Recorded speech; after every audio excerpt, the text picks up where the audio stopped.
सद्गुरु की प्राप्ति जब तक नहीं होगी तब तक यह जो मर्म, यह जो रहस्य की बातें कही जा रही है, यह बात बिना दीक्षा लिए, बिना युक्ति जाने, बिना मेथड को जाने, बिना टेक्निक को जाने कोई नहीं जान सकता। इसीलिए महापुरुष कहते हैं कि उस युक्ति को जान लिया जाए।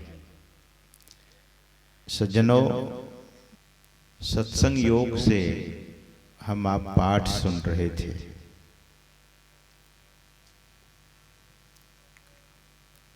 वैसे तो मैं श्री पंकज बाबा को कहा था कि गुरु का विषय योग सिखो उपनिषद से आग्रह किया गया था कि पाठ उस पर करें। महो उपनिषद से भी पाठ किया गया। ये महो उपनिषद क्या है? व्याकरण की जानकारी आपको होगी तो महा और उपनिषद को जोड़ देने के बाद महो उपनिषद बनता है, लेकिन है महा उपनिषद, बड़ा उपनिषद। उसमें मोक्ष संबंधी बातों को हम आप सुन रहे थे।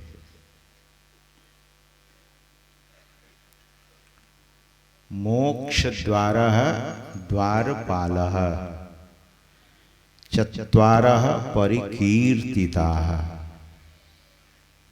समो विचारः संतोषः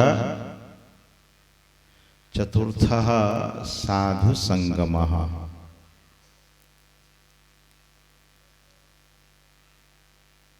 मोक्ष हर प्राणी को पसंद है, मनुष्य को सबसे ज्यादा। पूज्यपाद महर्षि साहिब स्वामी जी महाराज कहा करते थे कि छुट्टी सबको पसंद है। आए दिन शिक्षकों की शिकायत रहती है कि महाराज अब छुट्टी नहीं मिलती है।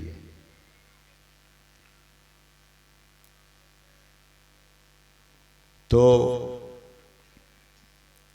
मोक्ष के द्वार पर 4 द्वारपाल रहते हैं।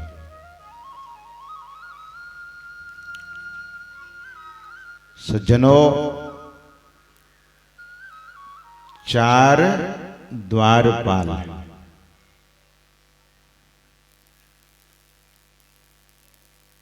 वे द्वारपाल 3 आपके साथ ही है। समः विचारः और संतोषः। 3 तो व्यक्ति के साथ ही साथ है। और चौथा जो द्वारपाल है, वह द्वारपाल साधु संगम है, यानी साधु महापुरुषों का संग है। बड़े सौभाग्य की बात है कि कुंथा ग्रामवासी को साधु संग का अवसर प्राप्त हुआ है।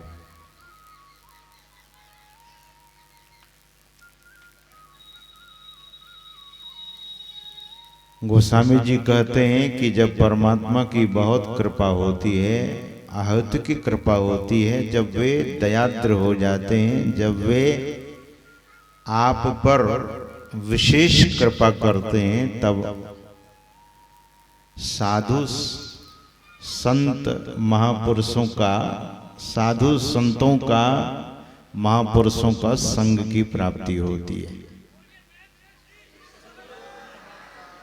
साधु जब मिलते हैं तो गुरु नानक देव जी महाराज कहते हैं कि साधु मिलाए यह सब टले।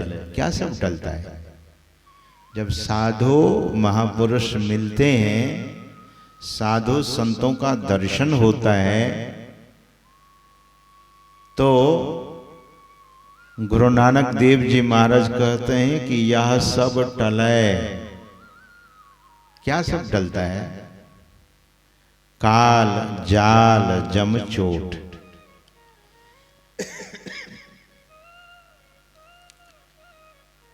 काल जाल जम चोट। काल जाल जम चोट। जमराज का चोट उसे कभी नहीं, जमराज की चोट उसे कभी नहीं लगती। जमराज उसे पीटता नहीं है, जमराज उसे ठोकर नहीं दे सकता। किसे? जिनको साधु संत का दर्शन होता है, साधु का संग की प्राप्ति होती है, यानी सत्संग प्राप्त होता है। वचन सुनत ढही पड़े अघ पापन की पोट। अघ पापन, अघ का पोट यानी पाप का पोट सिर पर मनुष्य धरा हुआ है। मनुष्य अपने सिर पर पाप के पोट को धरकर रखा है और इस अघ के पोट को कैसे हम उतार सकते हैं? तो गुरु नानक देव जी महाराज कहते हैं कि वचन सुनत ढही पड़े। साधु महापुरुषों के वचन को सुनते ही वह अघ की जो पोट है, पाप की जो पोट है, वह ढह पड़ता है, यानी गिर पड़ता है, समाप्त हो जाता है। इसीलिए सत्संग करने वाले के पुण्य की अंदाजा भगवान ब्रह्मा को भी नहीं हो पाता। इतना पुण्य है। सज्जनों, चतुर्थः साधु संगम। और जब तक साधु संग नहीं करेंगे तो जीवन में शम की सिद्धि नहीं होगी, विचार परिपक्व नहीं होगा और जीवन में संतोष नहीं आएगा।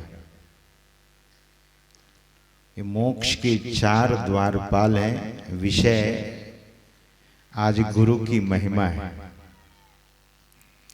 भगवान शंकर ब्रह्मा जी को उपदेश करते हैं। क्या कहते हैं कि गुरुर् ब्रह्मा गुरुर्विष्णु गुरुर्देवो सदा शिवः। ये तो योग सिखो उपनिषद का मंत्र हम आपको सुना रहे हैं, आपसे निवेदित कर रहे हैं। यहां भगवान शंकर सद्गुरु को सदा शिवः कहते हैं। शिवः कल्याणः, सदा कल्याण करने वाले संत सद्गुरु होते हैं। गुरु गीता में भगवान शंकर माता पार्वती को जब उपदेश करने लगे तो गुरुर् ब्रह्मा गुरुर्विष्णु गुरुर्देव महेश्वरः, महा ईश्वरः, महेश्वरः। वहां महा ईश्वर कहते हैं माता पार्वती से, अब ब्रह्मा जी से कहते हैं सदाशिवः। न गुरोर्धिकम कस्मिन् त्रिषु लोकेषु विद्यते। तीनों लोकों में सद्गुरु से बढ़कर दूसरा कोई नहीं, ऐसा भगवान शंकर कहते हैं। सज्जनों, भगवान शंकर की वाणी है ये। भगवान शंकर ने यह बात ब्रह्मा जी से कही है और बहुत विचारणीय है। दिव्य ज्ञानोपदेष्टारम देशिकम परमेश्वरम। यहां फिर परम ईश्वर कहते हैं, देशिकम परमेश्वरम, परम ईश्वर। परम ईश्वर को जोड़ेंगे तो परमेश्वर शब्द बनता है। तो सज्जनों, मैं एक आध संस्मरण सुनाना चाहूंगा आप लोगों को। सद्गुरु, जिस महापुरुष, जिस सद्गुरु का विग्रह हम आपके बीच में सुशोभित है, सद्गुरु महाराज सद्गुरु की प्राप्ति के लिए बहुत भटके, और हम साधुओं के बीच में एक बहुत जबरदस्त प्रसंग सुनाया जाता है। आप सबों तक वह बात पहुंचाई जाती है, आप लोगों को कही जाती है। सद्गुरु महाराज कुप्पा घाट में बैठे हुए थे और उनके एक बड़े ही प्रिय शिष्य विद्वान मूर्ति प्रोफेसर विश्वानंद बाबू उनके सानिध्य में बैठे थे। सौभाग्यवश तो सद्गुरु महाराज विद्वानों का बड़ा सम्मान करते थे, स्नेह भी करते थे। तो मौज में आकर सद्गुरु महाराज कहते हैं कि विश्वानंद बाबू, मैं बड़ा सौभाग्यशाली व्यक्ति हूं। तो प्रोफेसर साहब थे, हाथ जोड़कर कहते हैं कि हुजूर, निश्चय ही आप सौभाग्यशाली हैं, लेकिन कहना क्या चाह रहे हैं? तो उन्होंने, सद्गुरु महाराज ने कहा कि परम संत बाबा देवी साहब जैसे मुझे संत सद्गुरु मिले, इसीलिए मैं बड़ा सौभाग्यशाली हूं। सद्गुरु महाराज ऐसा कहते हैं तो प्रोफेसर साहब हाथ जोड़कर कहते हैं कि मैं भी आपसे कम सौभाग्यशाली नहीं हूं।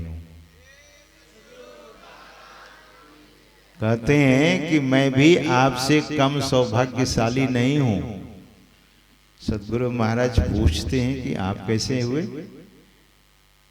तो प्रोफेसर साहब ने कहा कि आपको सद्गुरु ढूंढने में बड़ा समय लगा हुजूर, लेकिन मैं इतना सौभाग्यशाली हूं कि सहज में ही, महर्षि में ही जैसे मुझे सद्गुरु मिले हैं।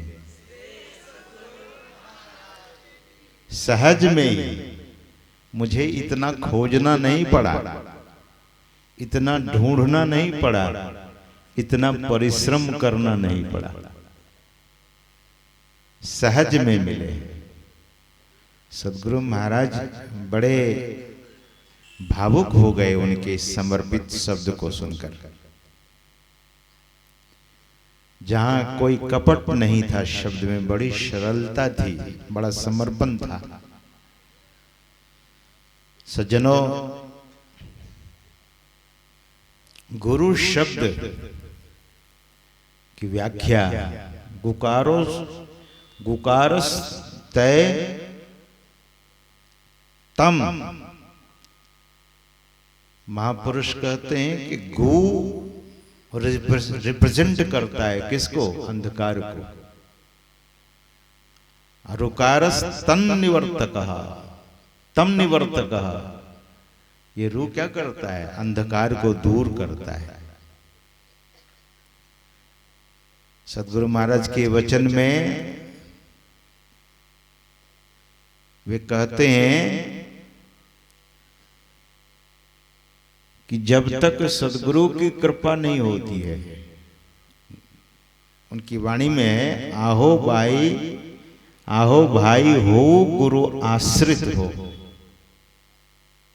बिन गुरु अंधकार सूझय न कछु सारा। बिना गुरु के जीवन अंधकारमय है। The whole life is going to be in the darkness. The ignorance will be always there. The people, that person, whosoever, gents or ladies, whosoever never will see the essence of the life, जीवन के सार को नहीं जान सकेंगे। यही सदगुरु महाराज कह रहे हैं। गुरु बिना अंधकार, गुरु के बिना अंधकार है जीवन।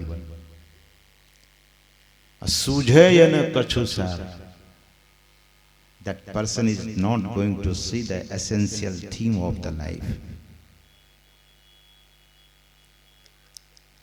क्या सार है इसको जान ही नहीं सकेंगे।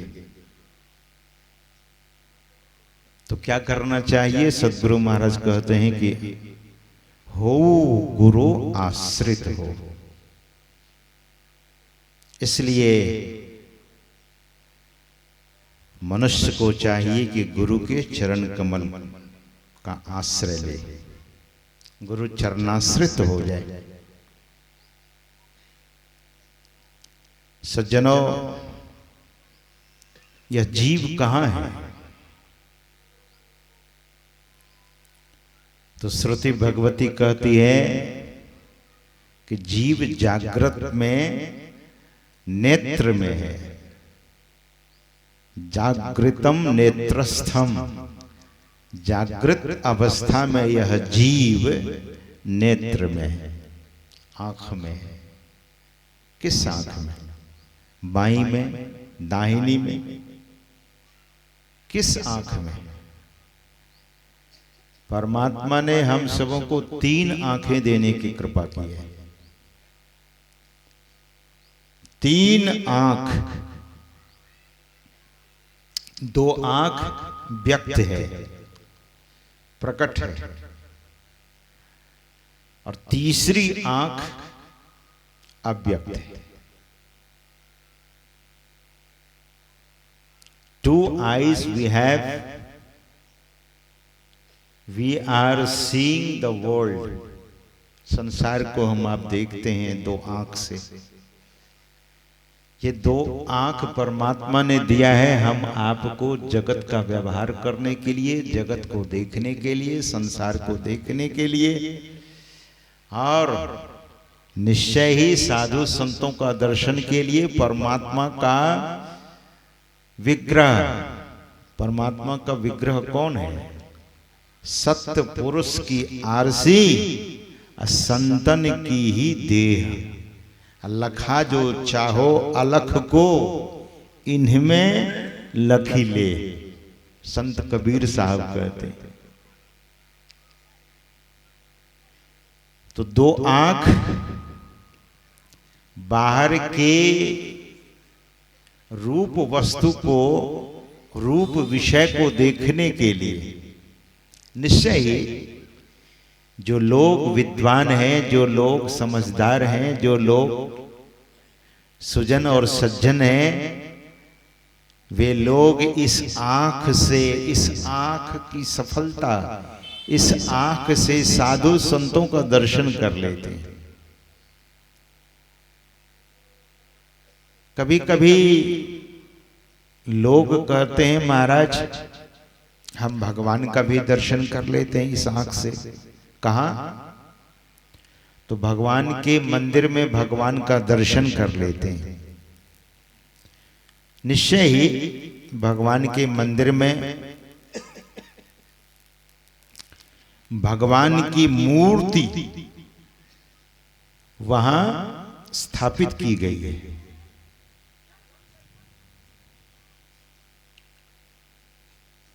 बैठ जाइए। भगवान की मूर्ति है मंदिर में। नरसिंह मेहता एक संत हुए, बड़े ही विलक्षण संत हुए। सदगृहस्थ में, गारस्थ जीवन में संतत्व को प्राप्त वे कर चुके। संतत्व प्राप्त करना सदगृहस्थ में रहकर निश्चय ही कठिन है, लेकिन जिन पर गुरु की कृपा होती है वे गृहस्थ में रहते हुए भी संत बन जाते हैं। सज्जनों, नरसिंह मेहता की वाणी में है कि मंदिर मंदिर मूरत तेरी, कबहू न देखी सूरत तेरी। मंदिर में भगवान की मूर्ति होती है, मूर्त होती है, लेकिन भगवान के स्वरूप का दर्शन वहां नहीं होता सज्जनों। तो भगवान का स्वरूप का दर्शन नहीं, लेकिन मूर्ति का दर्शन करते हैं लोग, कर सकते हैं। लेकिन उस परमात्मा के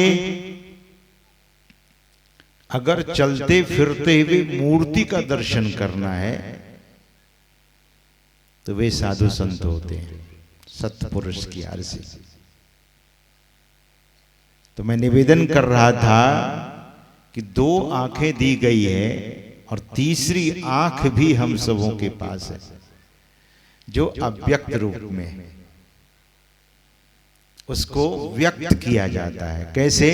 साधना से, ध्यान से, अंतर सत्संग से। सदगुरु महाराज कहते हैं अंतर सत्संग ध्यान अभंगा। अंतर सत्संग क्या है? ध्यान अभंगा, इसे अंतर सत्संग कहते हैं। कैसे ध्यान करें? नैनन मूंद ध्यान को साधन, करो होय दृढ़ बैठ सुखासन। मानस जाप नाम गुरु केरा, मानस रूप ध्यान उन्हीं केरा। यह अवलंब ध्यान कछु होई, पुनः दृष्टि बल की जय सोई। सुखमन बिंदु को धरो दृष्टि से। और बड़ी विचित्र बात है सज्जनों, उस दृष्टि को, उस त्रिनेत्र को, तीसरी आंख को कैसे धरेंगे? तो सदगुरु महाराज कहते हैं इस दृष्टि से देखो, सुखमन बिंदु को धरो दृष्टि से, यानी दृष्टि योग जो करेंगे, आंख बंद करके जो दोनों दृष्टि की धारों को मिलाकर देखेंगे तो तीसरी आंख पकड़ में आ जाएगी, बिंदु पकड़ में आ जाएगा। तो सज्जनों, जब तक गुरु की प्राप्ति नहीं होती है, सदगुरु की प्राप्ति जब तक नहीं होगी, तब तक यह जो मर्म, यह जो रहस्य की बातें कही जा रही है, यह बात बिना दीक्षा लिए, बिना युक्ति जाने, बिना मेथड को जाने, बिना टेक्निक को जाने कोई नहीं जान सकता। इसीलिए महापुरुष कहते हैं कि उस युक्ति को जान लिया जाए। सदगुरु महाराज कहते हैं योग हृदय में वासना, तन वास है तो क्या, सत सरल युक्ति पासना, और पास है तो क्या। Whatever you have,